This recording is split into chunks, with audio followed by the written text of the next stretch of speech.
안녕하세요.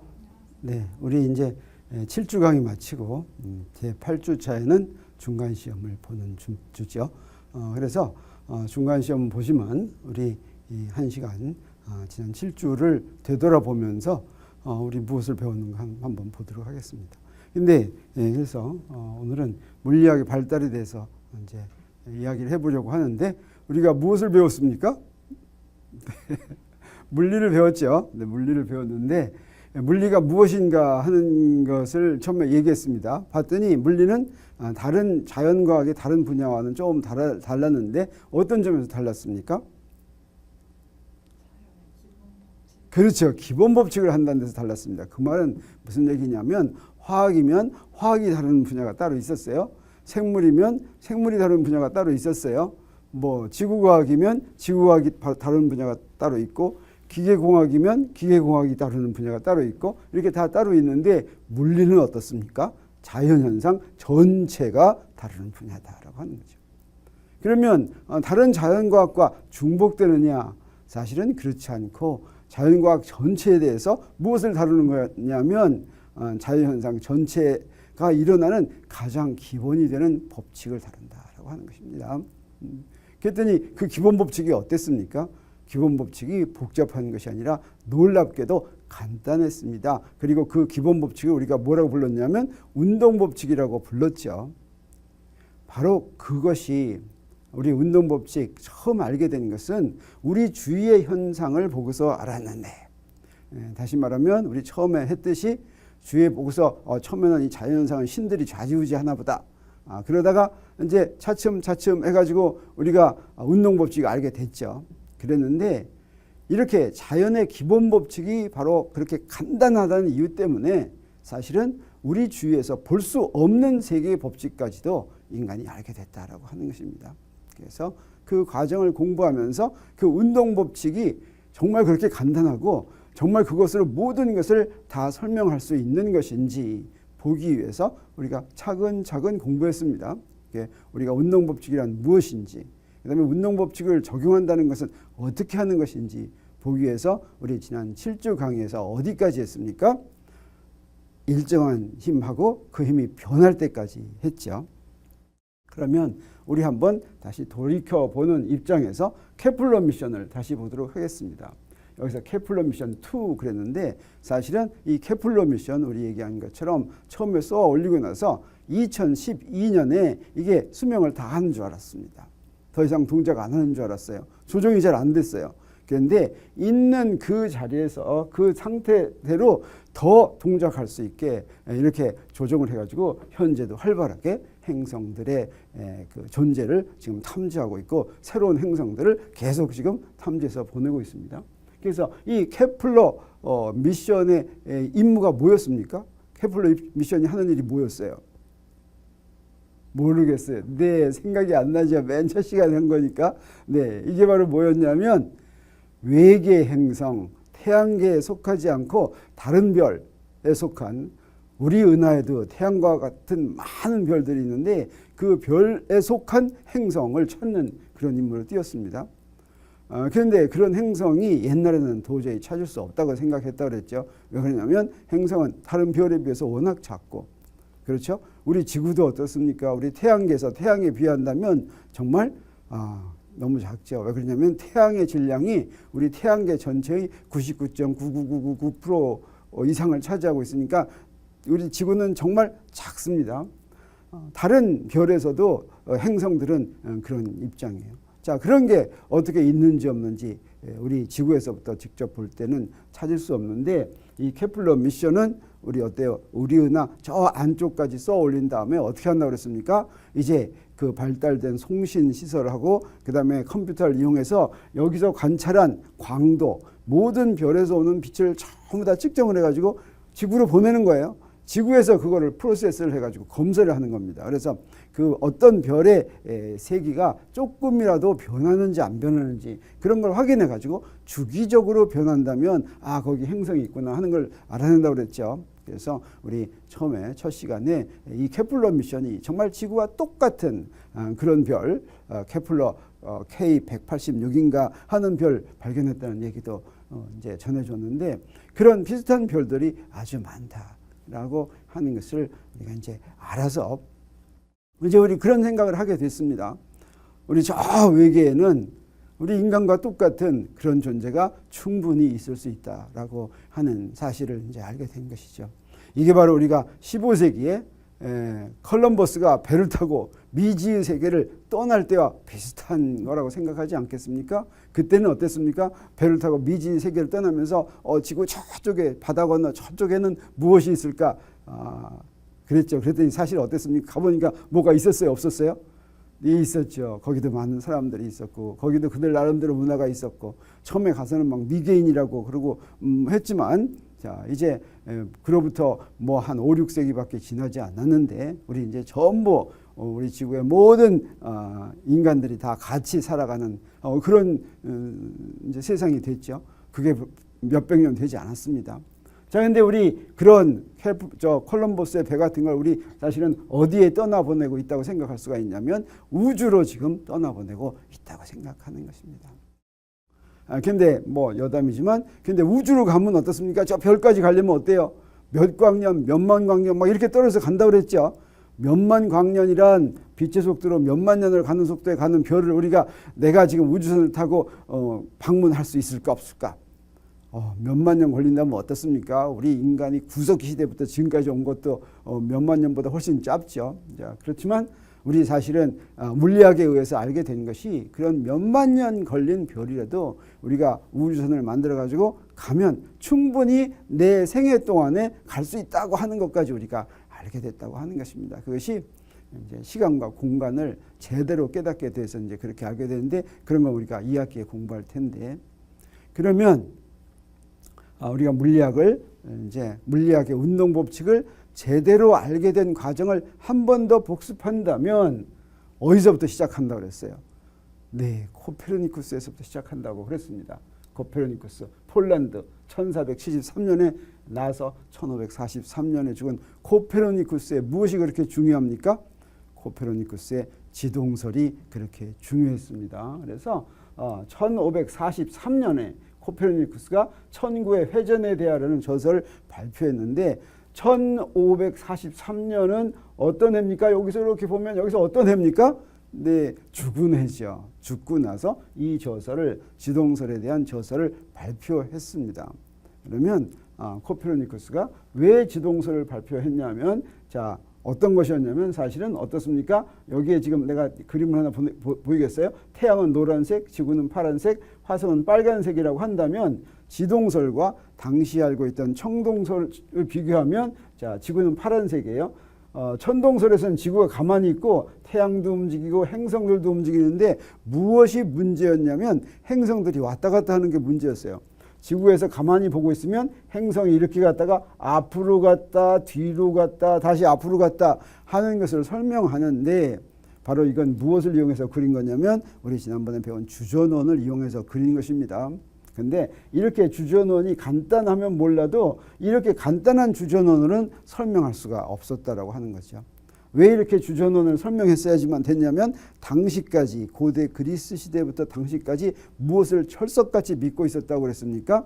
하늘에 있는 별들은 원운동을 한다. 그것도 그냥 대강 원운동이 아니라 완전한 원운동을 한다라고 믿고 있었던 거죠. 네. 그러면 하늘에 있던 별들이 완전한 원운동을 한다고 확인을 했습니까? 아니면 그냥 그렇게 믿었습니까? 그냥 그렇게 믿었죠. 왜 그랬냐면 하늘에는 신들이 사는 세상이니까 원운동을 한다면 완전한 원운동을 해야 된다라고 믿었던 것이죠. 그런데 코페르니쿠스는 바로 그런 거 하늘에 있는 별들은 완전한 원운동을 해야 된다고 하는 것을 철석같이 믿었다고 했습니까? 믿지 않고 지동설을 발표했다고 그랬습니까? 철석같이 믿었다고 그랬죠. 네. 철석까지 믿었는데 지금 이게 지금 아주 불편했던 거죠.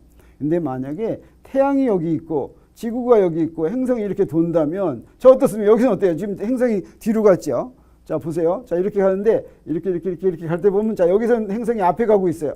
앞에 가고 있는데 따라잡아 가지고 어떻습니까? 행성이 뒤로 가죠. 그래서 지구 볼 때는 태양을 중심으로 해서 지구와 행성이 이렇게 원운동을 한다면 행성이 뒤로 가는 운동을 이렇게 복잡하게 설명하지 않아도 잘 설명할 수 있다고 생각하는 것입니다.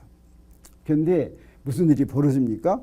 티코 브라헤가 나오죠. 티코 브라헤는 덴마크 사람이었는데 이게 아주 마땅치가 않았습니다. 사실은 당시 보통 사람들은 전부 다 믿을 수가 없었던 것입니다.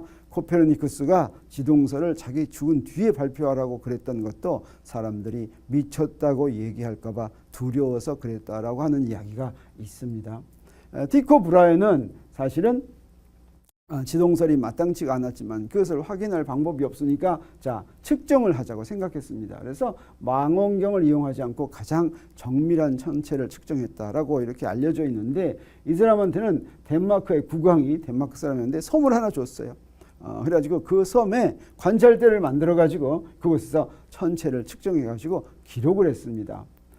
그 사람이 기록한 것 중에 유명한 것은 1572년에 카시오페아 성좌에서 일어났던 신성, 초신성을 기록한 것으로 유명합니다. 그 다음에 이런 것들 외에도 사실은 지금 보니까 지금 브라헤가 기록해 놓은 걸 보니까 정말 행성들의 움직임 말고도 사실은 브라헤는 하늘에 보이는 별은 다 기록을 해놨어요. 그래서 오늘날 우주론을 만드는데 많이 참고된 그런 좋은 자료들을 많이 만들었다고 합니다. 이게 바로 브라헤가 기록한 그런 기록지입니다. 그래서 여기다 별을 이렇게 하고 여기에 꽝 이렇게 크게 써진 거 있죠. 자, 이게 초신성이었다고 합니다.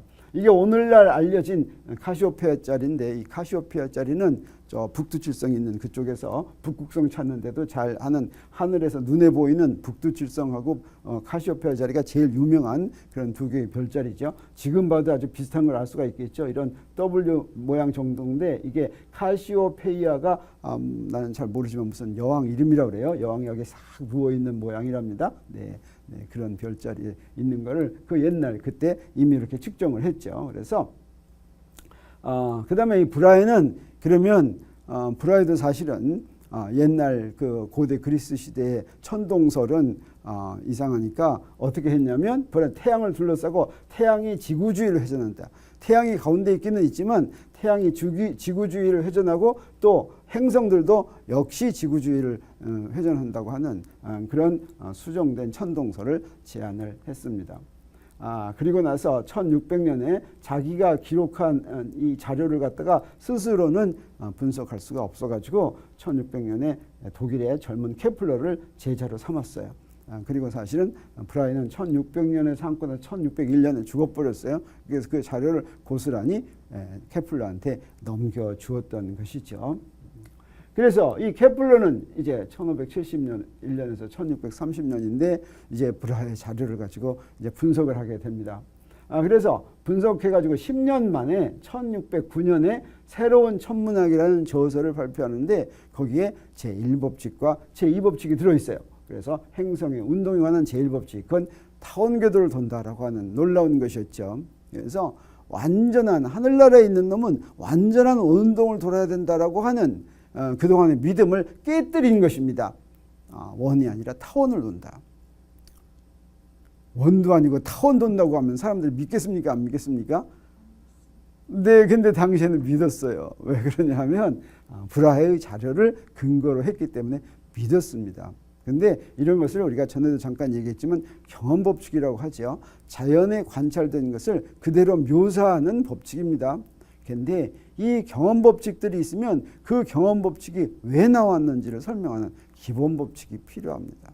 그 기본법칙이 이제 운동법칙이었는데 아직 운동법칙이 나오기 전이었어요. 바로 이 경험법칙을 설명하는 방법으로 이제 운동법칙이 나왔죠. 그 다음에 제2법칙은 뭐였어요? 면적 속도의 법칙. 면적 속도의 법칙이란 태양에서 행성이 멀리 있으면 천천히 가고 가까이 있으면 더 빨리 간다라고 하는 이런 법칙이 되겠습니다. 그리고 나서 그로부터 또 10년 있다가 그래서 1601년에 시작해서 10년 있다가 제2법칙 그 다음에 또 10년 있다가 우주의 조화라고 하는 제3법칙 조화의 법칙이라고 불리는 법칙을 발표했다고 그랬죠. 자, 이 법칙은 왜 조화의 법칙이었냐면 행성들 하나하나에 적용이 되는 게 아니라 행성들 전체에 한꺼번에 적용되는 법칙이었어요. 그래서 행성이 타원 궤도를 돈다. 행성이 태양에서 멀리 있으면 천천히 가고 가까이 있으면 빨리 간다. 어떤 한 행성이 그런다는 게 아니라 이거는 행성들이 여럿 있는데 모든 행성들이 태양에서 가까이 있으면 1년이 짧고 태양에서 멀리 있으면 1년이 더 길어진다. 근데 그 비율이 뭐예요? 주기의 제곱하고 그 다음에 그 긴 반지름의 세제곱의 비가 일정하다 또는 그 둘이 서로 비례한다라고 하는 놀라운 법칙을 발표했죠. 또 이 케플러는 이제 무엇으로 유명하냐면 1627년 그로부터 이제 또 10년 좀 지났네요. 행성의 위치를 계산하는 표를 만들어 가지고 항해자들한테 큰 인기를 끌었습니다. 이 사람이 이 표로 항해자들이 이제 이용을 했고 그 다음에는 1628년에는 발렌슈타인 후작이라는 사람의 전속 점성술가가 돼가지고 점성술을 하고 뭐 그랬습니다. 그래서 이게 점성술 하는데 사용된 천궁도라고 해요. 이렇게 해가지고 점치는 거예요. 네, 그것도 아주 잘 맞았다 그래요. 그래서 인기를 굉장히 끈 사람이라고 합니다. 그래서 그런데 여기서 중요한 건 뭐냐면 케플러가 발표한 이 행성의 운동의 법칙, 운동에 관한 세 법칙, 이게 바로 지동설에서부터 유래돼 가지고 그 천동설을 대신하는 지동설에 유래돼 가지고 그 지동설이 맞냐 틀리냐를 해 가지고 이제 브라이가 자료를 잔뜩 관찰한 다음에 그 관찰한 자료의 근거에서 나온 거기 때문에 믿을 만한 결과입니다. 근데 여기서 더 중요한 건 뭐였냐면 종교시킨 게 아니라 새로운 의문을 제기했는데 왜 그러냐라고 하는 거죠. 왜 케플러의 제1법칙, 제2법칙, 제3법칙이 성립하느냐, 그것을 알 수가 없었다고 하는 것입니다. 그래서 나타난 한 사람이 누구냐면 크리스토퍼 르헨이라고 하는 사람입니다. 이 사람 바로 그 당시의 사람인데 어떤 사람이냐면 이런 사람이었어요. 이 사람은 물리학을 공부했는데 사실은 무엇으로 더 유명하냐면 건축가로 유명합니다. 이때 무슨 일이 벌어졌냐면 아쉽게도 런던에 1666년 런던에 대화재가 일어났습니다. 그래서 런던 도시가 다 타버렸어요. 지금도 런던에 가면 나름대로 도시계획이 잘 돼 있다고 그러는데 그 이유가 뭐냐면 여기 대화재가 난 다음에 다시 설계했어요. 도시계획을 다시 설계했어요. 그 도시계획을 다시 설계하는데 크게 기여한 사람이고 이 사람이 또 거기에 성당 52개 성당을 지면서 거기에 사실은 런던의 대바오로 성당 하면 굉장히 유명합니다. 그런 거 들어봤습니까? 안 들어봤습니까? 네? 안 들어봤습니까? 이제 혹시 런던에 갈 기회가 있으면 대바오로 성당을 한번 가보세요. 그러면 거기에 회랑이 하나 있는데 회랑이 뭐냐면 복도가 이렇게 있어요. 그 복도에서는 무슨 일이 있냐면 여기서 소곤소곤 얘기해도 저 끝에 있는 사람한테 크게 들립니다. 소곤소곤. 그 회랑에서. 그러니까 건물 주위를 이렇게 둘러싸고 있는 큰 복도예요. 복도. 근데 여기서 옆에 사람하고 소곤소곤 얘기하면 저쪽 끝에 거기서도 크게 들려요. 그게 이제 우리 물리에서 보면 이제 공명 현상을 이용한 겁니다. 자, 그런 성당을 설계한 것으로도 유명한 이런 사람이에요. 그런데 이 사람이 이제 물리도 했어요. 그래서 옥스퍼드 대학에서 고대 그리스 시대의 고전 물리학을 이제 당시에 물리는 바로 이 고전 물리학이죠. 공부하고 나서 물리학적으로 두각을 나타냈고 또 어떤 데도 크게 기여했냐면 영국 왕립학술원을 만들었습니다. 그래서 여기가 이제 뭐 우리나라로 말할 것 같으면 대한물리학회 뭐 이런 거예요. 네, 여기서 이제 활동하고 1680년에서 1682년 동안에는 영국 왕립학술원장을 지냈어요. 여기서 이제 왕립하면 이제 왕이 만들었다는 이제 그건데 왕이 인정했다는 이런 뜻입니다. 그래서 영국에서는 이렇게 주도적으로 과학자들이 자기들이 학회를 만들어서 이제 활동하기 시작한 거예요. 영국이 그런 면에서 처음 가장 선두적인 그런 그걸 했죠. 이렇게 왕립학술원장을 하면서 그때 바로 무슨 일이 있었냐면 케플러의 세 가지 법칙을 케플러가 행성운동에 관한 세 가지 법칙을 발표함으로써 당시까지 알고 있던 이제 지식 체계가 완전히 무너지는 그런 멘붕 상태가 된 거예요. 네, 그래서 도대체 그러면 하늘에 있는 별들이 완전한 운동을 돌지 않고 그러면 타원 궤도를 도는 이유가 뭔가 하는 거에 현상금을 걸었습니다. 근데 당시에 우리가 그 탄성의 법칙, 탄성력의 법칙을 잘 알고 있는 후크라는 사람이 있는데 이 후크는 사실은 정규 교육을 받지 않은 사람이랑 굉장히 똑똑한 사람이었어요. 이 사람이 여러 가지 제안을 했는데 이 후크가 행성들이 타원 궤도를 도는 그 원인을 얘기를 했는데 왜 그러냐면 접선 방향에 관성이 있고 행성들이 태양 주위를 도는데 접선 방향으로는 관성에서 앞으로 팍 가려고 그러고 그 다음에 태양 방향의 가속도가 있는데 그것에 의해서 태양 주위로 타원 궤도를 회전한다는 이런 아이디어를 냈습니다. 그 아이디어와 그 다음에 그 케플러의 타원 궤도 법칙하고 어떤 연관이 있는지 그 연관을 제대로 짓는 사람한테는 고액의 현상금을 준다고 현상금을 내걸었어요. 르헨이 자기가 이제 돈도 많고 그러니까 현상금을 내걸었습니다. 사실은 이건 이런 일화가 있어요. 그래서 후크가 계속해서 자기가 만유인력 법칙을 제일 먼저 발견했다고 주장하는 그런 일화가 사실은 있긴 있습니다. 그런데 모든 면으로 봐서 후크가 얘기한 것은 그 뉴턴의 만유인력 법칙이라고 하는 제대로 된 법칙이라고 보기는 어렵다 그래가지고 이제 그때 요 당시에는 모든 기록이 다 남아 있어요. 후크가 보낸 편지의 기록, 또 그다음에 뉴턴이 쓴 노트의 기록 이런 것들이 전부 남아 있어가지고 후크가 뉴턴의 만유인력 법칙과 같은 법칙을 먼저 제안한 것은 아니다라고 하는 게 오늘날의 정설이지만 아무튼 후크가 이런 제안을 해서 르헨이 자 이런 현상금을 내걸었습니다. 그 다음에 이제 우리가 전에 얘기했던 에드몬드 헨리가 후크한테 뉴턴한테 이 소식을 전해줍니다. 르헨이 이런 현상금을 걸었는데 당신은 어떻게 아느냐.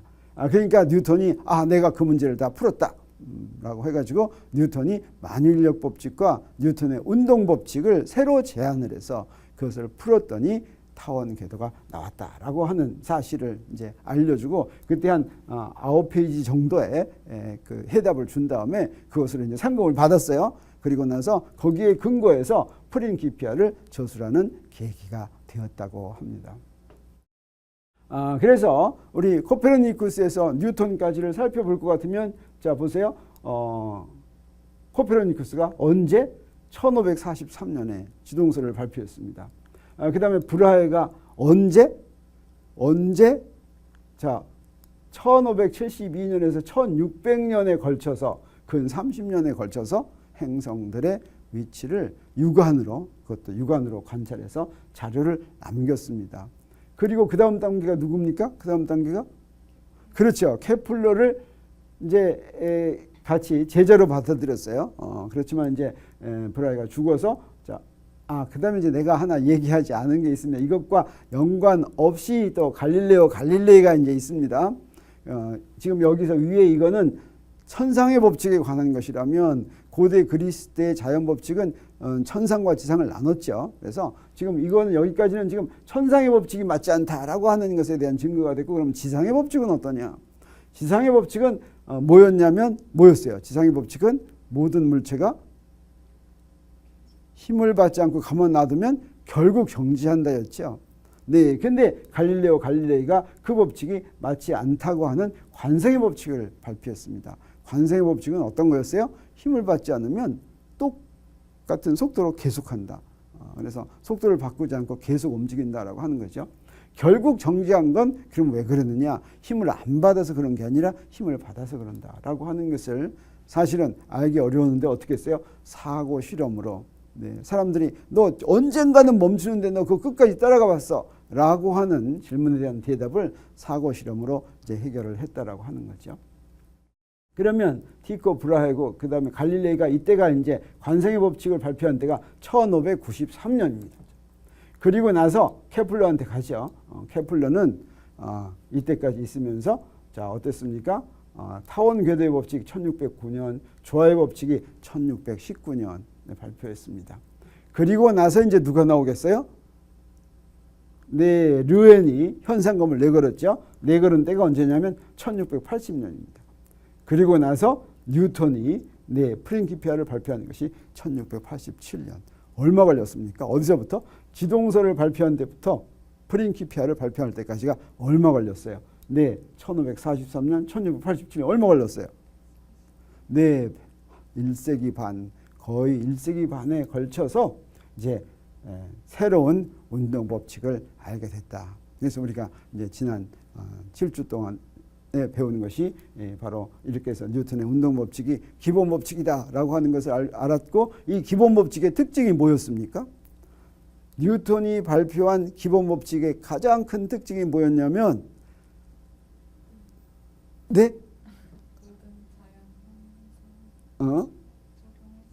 적용할 수 있는 특징이었는데 적용할 수 있는데 이걸 자연법칙을 어떤 형태로 발표했냐면 수학을 이용한 식으로 발표했죠. 네. 정량적으로. 그래서 물리량을 도입할 수 있었고 그러니까 어땠습니까? 수식으로 된 것은 어떤 사람이나 다 똑같이 적용할 수 있고 똑같이 이해할 수가 있었기 때문에 급격히 발전할 수가 있었다라고 하는 것이죠. 그래서 여기서 이제 운동법칙 처음 시작했지만 자연현상에 대한 운동법칙 처음 시작했지만 아주 이로부터 이제 어떻습니까? 얼마냐면 이게 이제 17세기인데 지금 21세기죠. 한 350년 동안에 우리 그 자연의 기본 법칙, 우리 주위의 기본 법칙뿐만 아니라 우리가 관찰되지 않는 세상, 저 우주, 또 아주 작은 세계까지 우리 다 알게 됐다라고 하는 거죠. 그래서 이 뉴턴의 운동 법칙은 뭐였냐면 F는 mdt 제곱분은 d 제곱 r이라고 하는 미분 방정식이라고 그랬죠. 그래서 이 뉴턴의 운동 법칙이 자연현상을 구성하는 모든 물체들의 움직임이 어떻게 일어나는지 알려주는 것이다. 그러면 자연현상이 일어나는지 알려준다는 게 무슨 얘기냐? 뭘 하면 되냐면 물체의 위치가 시간에 따라서 어떻게 변하는지를 미리 알면 그게 자연현상을 안다고 하는 것인데 운동 법칙이 바로 이거 미분 방정식이 미분 방정식이란 여기에는 종속 변수를 시간 독립 변수의 함수로 여기서 독립 변수는 시간이죠. 그래서 위치를 시간의 함수로 알려주는 것이 바로 이 미분 방정식의 풀이가 하는 일이죠. 그래서 운동 법칙 이것을 알면 자연현상 모두에 적용될 수 있다라고 하는 것을 우리가 실제로 이해할 수가 있게 됐습니다.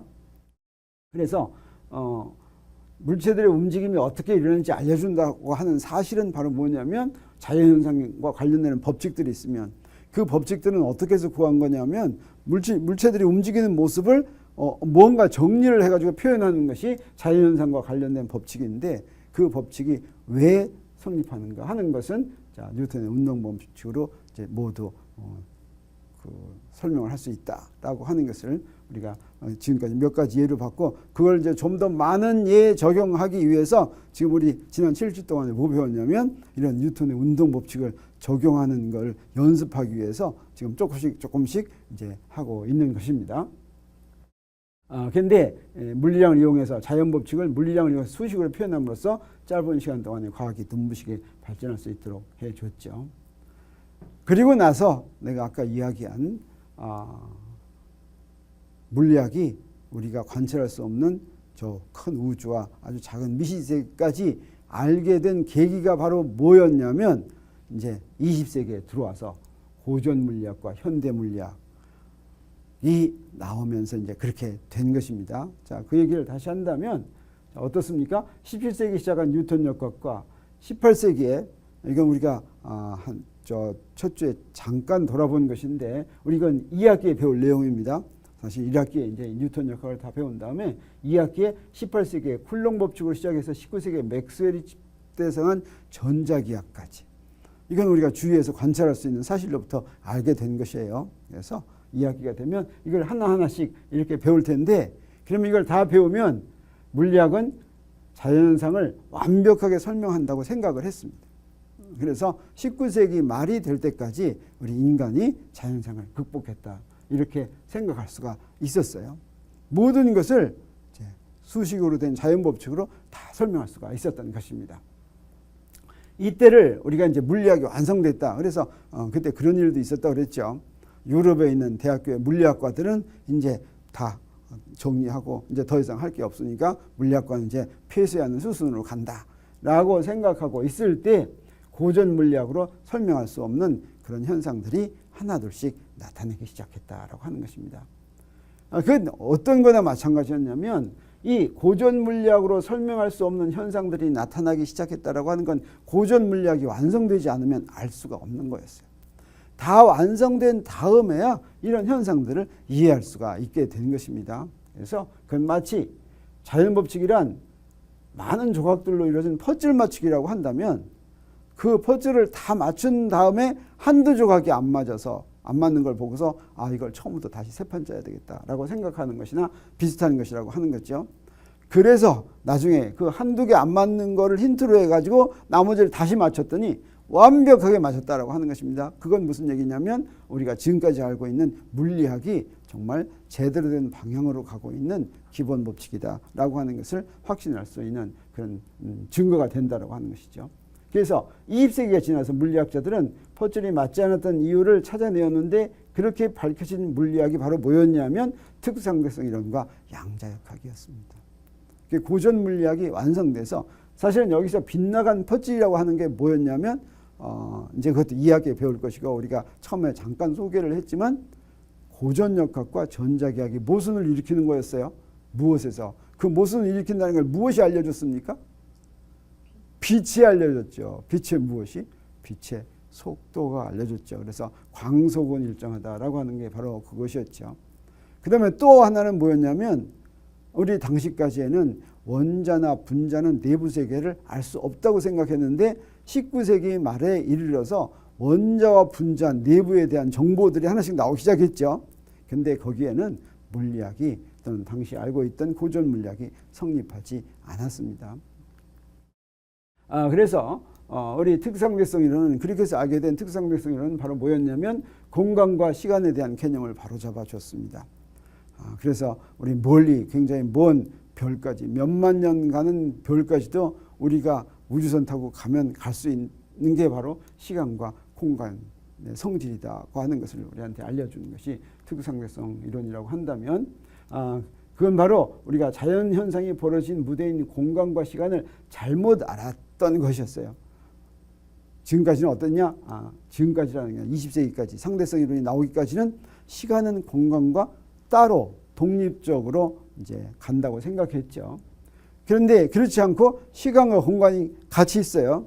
그건 마치 뭐나 마찬가지냐면 우리 그냥 공간만 볼 때는 공간이 축으로 나누면 공간은 3차원 공간 그랬죠. 그래서 이 세 개의 축이 있다면 또는 그걸 뭐 간단히 먼저 두 개의 축부터 본다면 X축과 Y축이 있는 거를 X축을 조금 비끼고 좀 회전시키고 Y축을 조금 회전시키면 X좌표와 Y좌표에 대한 좌표가 어떻게 됩니까? 변해지죠. 그걸 좌표 변환이라고 하는데 시간과 공간도 그런 식으로 된다라고 하는 거예요. 여기 시간도 공간축이나 마찬가지여가지고 시간축과 공간축이 있다면 이걸 조금 회전시키는 이 회전시키는 것이 어떤 게 하는 거나 마찬가지냐면 서로 등속도 운동하는 관성계 우리 관성계 배웠죠. 관성계는 뉴턴의 운동 법칙은 아무 기준계에서나 다 성립하지 않고 관성계에서만 성립했는데 한 관성계하고 다른 관성계는 서로 등속도 운동하는 관계 있죠. 서로 등속도 운동하는 두 관성계에는 바로 어떤 관계에 있는 거나 마찬가지냐면 시간축과 공간축을 회전시킨 관계에 있는 것이나 마찬가지. 그래서 한 기준계에서 시간이 5고 공간은 10이라면 회전된 기준계 또는 상대적으로 움직이는 기준계에서는 시간이 10이고 공간이 5고 이렇게 시간과 공간 좌표가 바뀐다고 하는 거예요. 그게 시간과 공간이 따로 독립되어 있지 않고 같은 본질적으로 같다라고 하는 것이 얘기해 주는 거죠. 그래서 시간과 공간은 사실은 어떤 기준계에서 기술하냐에 따라서 다른 값을 갖는다라고 하는 굉장히 중요한 것을 알려줬는데 모든 자연법칙은 바로 그런 이게 특수상대성 이론이 시간과 공간이 똑같은 거다라고 하는 걸 알려주는 것인데 거기에 맞추어져야지 되는데 아직까지는 뉴턴의 운동법칙도 그렇고 여기에 맞지 않게 그렇게 운동법칙이 돼 있다라고 하는 거죠. 아까 우리 쓴 F는 M, dt 제곱분의 d 제곱 R 그랬으면 어때요? 시간은 분모에 있고 공간은 분자에 있죠. 시간과 공간을 이렇게 따로 취급했어요. 자, 그러면 본질적으로 특수상대성 이론에 부합되지 않는다라고 하는 것을 이제 아는데 이런 것을 특수상대성 이론에 부합되도록 우리가 고쳐줘야 됐어요. 그럼 고쳐주지 않으면 큰일 납니까? 네, 큰일 나지 않았어요. 왜냐하면 보통의 경우에는 그 차이가 너무 작아요. 그래서 실질적으로는 그 차이를 알을 수가 없어서 그대로 사용해도 상관없어요. 다시 말하면 원칙적으로는 뉴턴이 알아낸 뉴턴의 운동 방정식이 사실은 옳지는 않다고 하더라도 답은 옳은 답을 주었다라고 하는 겁니다. 그러면 언제 이 답이 틀려지느냐? 어떤 물체를 보면 굉장히 빨리 움직이는 물체를 보면 사실은 답이 틀려진다라고 하는 거죠. 이렇게 답이 틀려지는 경우에는 이거 좀 다른 걸로 이제 바꿔야 되겠죠. 특수상대성 이론의 부합법. 이렇게 특수상대성 이론에 부합하게 바꾸는 과정에서 우리가 기본 법칙을 우리가 확장시키고 일반화시켜서 우리가 관찰할 수 없는 세계의 자연법칙까지 우리가 알게 되게 되었다는 것입니다. 그래서 11세기에 뉴턴의 운동법칙이 지상세계와 천상세계 모두에서 성립하는 자연의 기본 원리임을 우리가 이제 알게 됐는데, 또 그 다음에는 20세기에 들어서서 우리가 무엇을 알게 됐냐면 미세계가 발견됐어요. 우리 이 과정은 우리가 이제 조금 봤었죠. 어떻게 맨 처음에 발견이 됐습니까? 미세계 처음 발견된 게 뭐였어요? 생각납니까? 네, 잘 모르겠어요. 생각이 안 나요. 뭐 어떤 게 있어요? 몇 가지가 있었는데, 우리 예를 들어서 음극선 실험, 크룩스관을 이용한 실험들이 있었죠. 그래서 음극선 실험을 통해서 무엇이 발견됐습니까? 전자가 발견됐죠. 누가 전자를 발견했습니까? 그렇죠. 톰슨이 전자를 발견했는데, 이 전자는 분명히 어디서 나왔어요? 이거 원자보다 엄청 작은 거였죠. 지가 나올 때가 어디밖에 없어요? 원자밖에 없습니다. 그래서 원자가 나왔다라고 하는, 원자에서 전자가 나왔다라고 하는 건 원자 속에 뭐가 있다는 거예요. 자, 그 전까지는 원자 속에 뭐가 있다는 건 상상할 수가 없다. 만약에 뭐가 있다고 하더라도 그건 신만이 알 것이라고 생각할 때였는데, 원자에서 뭐가 나왔으니까 어떻게 됐습니까? 원자 안에 구조가 있다는 얘기죠. 그래서 톰슨은 원자 속에서 전자가 나왔다는 걸 눈으로 보고서 어떻게 생각하게 됐어요? 자, 그럼 원자는 어떻게 생겼을까 하고 상상을 하게 되겠죠. 그게 바로 뭐예요? 톰슨의 원자 모형입니다. 톰슨의 원자 모형은 전자들이 원자 속에 이렇게 퍼져 있다고 생각했는데, 그것을 누가 확인해 봤습니까? 그렇죠. 러더포드가 한번 확인하려는데, 그때 러더포드가 확인하기 위해서는 뭘 사용했냐면 당시에 알려져 있는 알파 입자를 사용했죠. 네. 그 알파 입자도 사실은 어떻게 해서 알게 됐냐면, 우연히 렌트겐이, 그것도 역시 음극선 실험, 크룩스관을 이용한 음극선 실험을 하다가 X선의 존재를 발견하게 됐죠. X선. 네. 근데 그게 이제 너무 이제 유명해지고, 렌트겐이 갑자기 유명해지니까 아주 그거 부럽게 생각한 사람이 누구였습니까? 프랑스의 베크렐이었죠. 네. 베크렐은 4대째 이제 그 비슷한 것을 연구한, 인광 현상을 연구하는 그런 집에서 태어났기 때문에, 그런 그 새로운 광선을 찾아낸다면 자기가 찾아내야 될 텐데 하면서 열심히 했어요. 인광이란 뭔지 알죠? 햇볕에 쬐었다가 밤에는 햇볕에서 보인 빛을 밤이 가면 나중에 좀 시간이 있다가 이렇게 내보내는 거예요. 좀 이상하죠? 그런 여러 가지 인광들을 열심히 조사를 했어요. 어떻게 하냐면 밖에다 쪼였다가 그걸 이렇게 종이를 이렇게 싸가지고 밤에 이렇게 갖고 왔다가 거기서 뭐가 나오는지 이런 걸 사진 검판을 통해서 이렇게 해보고, 이런 실험을 계속하다가 사실 이 사람도 우연히, 사실 운이 좋은 거예요. 뭐였냐면 그 인광 속에 우라늄이 들어있는 인광이 있었어요. 이건 사실은 인광 자체하고는 아무 상관이 없었어요. 햇빛 받은 거하고는 아무 상관이 없는 거예요. 사실은 그 우라늄은 항상 뭔가 내보내고 있었어요. 그래서 사실은 그 렌트겐이 X선 발견한 게 셈이 나가지고 인광 가지고 열심히 하다가 정말 우연히 우라늄에서 나오는 방사선을 발견하게 되죠. 그래서 이걸 갖다가 열심히 이제 분석을 해가지고 알파선, 베타선, 감마선 이렇게 세 가지가 나온다고 그래가지고 논문을 썼는데, 사람들이 와 그러면서 막 이 사람 유명해졌습니까? 안 유명해졌습니까? 네, 아무도 아는 체를 안 했어요. 자기는 굉장히 유명한 거 했다고 생각하는데 아무도 아는 체 안 하면 어떤 일이 벌어집니까? 우울증이 걸리죠. 우울증 걸렸는데, 우울증 걸려서 한참 힘들어 했는데, 누가 이제 와서 도와주냐면 퀴리 부인이 도와줬다고 그랬죠. 퀴리 부인이 이거 정말 뭐 같으니까 열심히 해가지고 이 방사선이 어디서 나오는지를 찾아낸 거예요. 방사성 원소를 찾아냈습니다. 그래서 폴로늄이냐 라듐이냐 이런 걸 찾아냈어요. 그러니까 이거는 다른 현상과는 다른 좀 특별한 현상이라고 하는 사실을 알게 되고, 그 다음부터 이제 사람들이 눈여겨보게 되고 유명해지고, 그래서 렌트겐은 제1회 노벨 물리학상을 받았는데, 제2회 노벨 물리학상은 이제 특수상대성 이론의 로렌츠 변환을 한 로렌츠가 다른 이유 때문에 자기 제자하고 받았고, 이제 제3회 노벨 물리학상을 베크렐, 퀴리 부인, 또 퀴리 부인의 남편 이런 사람들이 받았죠. 그래서 그렇게 그런 미시세계에 대한 그런 증거들이 이제 나오기 시작하는 것입니다. 그래서 20세기 초에 인간은 마침내 미시세계에서 성립하는 운동 법칙도 찾아냈어요. 그것이 이제 양자역학인데 어떻게 해서 찾아냈습니까? 미세계는 볼 수가 없는데 사실은 미세계에 있는 그 현상들에 대한 여러 가지 경험 법칙을 이제 알아내게 됐습니다. 마치 거시세계에 대한 경험 법칙은 케플러 법칙이라고 한다면 케플러 법칙이 왜 성립하는지 막 이상했는데 뉴턴이 알아냈죠. 자, 미세계에서도 이제 고전역학, 뉴턴역학과 당시 알려진 전자기하고는 도저히 설명할 수 없는 미세계의 자연 법칙들이 알려지게 됐습니다. 그것들이 이제 유명한 뭐 불확정성 원리라든가 또 뭐가 있어요? 베타 원리라든가 또는 뭐가 있냐면 뜨거운 기체에서 나오는 선 스펙트럼 이런 거 도저히 설명할 수가 없었어요. 그런데 그런 것을 설명할 수 있는 이제 가설들이 나오기 시작하고 보호가 이제 수소 원자 모형 이제 냈죠. 자, 그런 것들이 어떻게 하면 마실까 했는데 놀랍게도 그걸 알게 된 계기는 바로 뭐였냐면 뉴턴의 운동 법칙이었습니다.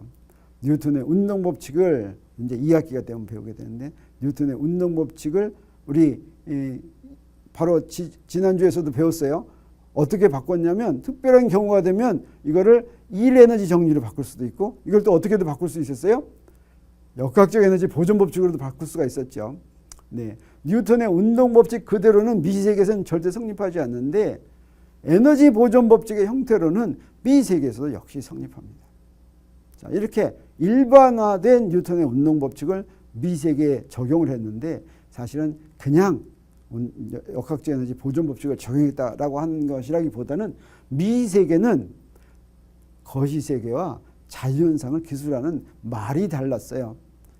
사실은 17세기에 100년 동안에 걸쳐서 뉴턴이 운동 법칙을 찾아낼 수 있게 된 것은 바로 뭐였냐면 그 전에 고대 그리스 시대의 세상을 기술하는 말 대신에 무엇을 이용했냐면 힘이라든가 운동량이라든가 이런 새로운 물량을 이용했다면 우리 이제 미세계에 대해서 양자역학에서도 새롭게 미세계를 기술하는 그런 방법을 찾아냅니다. 그래서 인간이 마침내 미세계를 성립하는 그런 것까지도 알아내게 되는데 이런 기본 법칙인 양자역학에 대해서 제대로 이해하려면 아까 얘기했듯이 어때야 됐어요? 우리 주위에 있는 고전 물리학을 완벽하게 이해해야지만 가능하게 된 것입니다. 그래서 우리 앞으로 남은 7주 동안에 우리 그 뉴턴 역학이 어떻게 모든 자연현상에 설명이 되는지 또 뉴턴의 운동 방정식이 어떻게 점점 더 복잡한 경우에 어떻게 적용하면 그걸 어떻게 적용해서 우리가 그걸 해결하는지 하는 것을 7주 동안 보도록 하겠어요. 그래서 우리 지난주에는 변하는 힘에 대한 걸 했다면 이제 대상 물체를 바꿉니다. 이제 그 중간 시간 끝나고 그 다음 시간에는 바로 우리 지금까지는 한 물체만을 대상으로 했다면 여러 물체인 경우는 어떻게 되는지 또는 물체가 크기를 갖고 있으면 어떻게 되는지 또 물체가 그냥 크기를 갖고 변형하지 않은 고체가 아니라 액체나 기체면 어떻게 설명할 수 있는지 그 다음에 또 무수히 많은 열현상은 어떻게 설명할 수 있는지 이런 것들을 우리가 배워서 우리 뉴턴 역학을 이제 어떻게 적용하는지를 전부 한다면 우리 다음 학기에는 이제 전자기학 배우고 그다음에 현대 물리학으로 가도록 할 것입니다. 네, 그래서 이렇게 우리 중간 시험 기간에 우리 지난 시간에 배운 것과 앞으로 물리학이 어떻게 이제 진행해 나갈 것인가 하는 걸 간단히 소개를 했는데 시험 잘 보고 우리 또 다음 7주 동안 후반부를 잘 공부할 수 있기 바랍니다.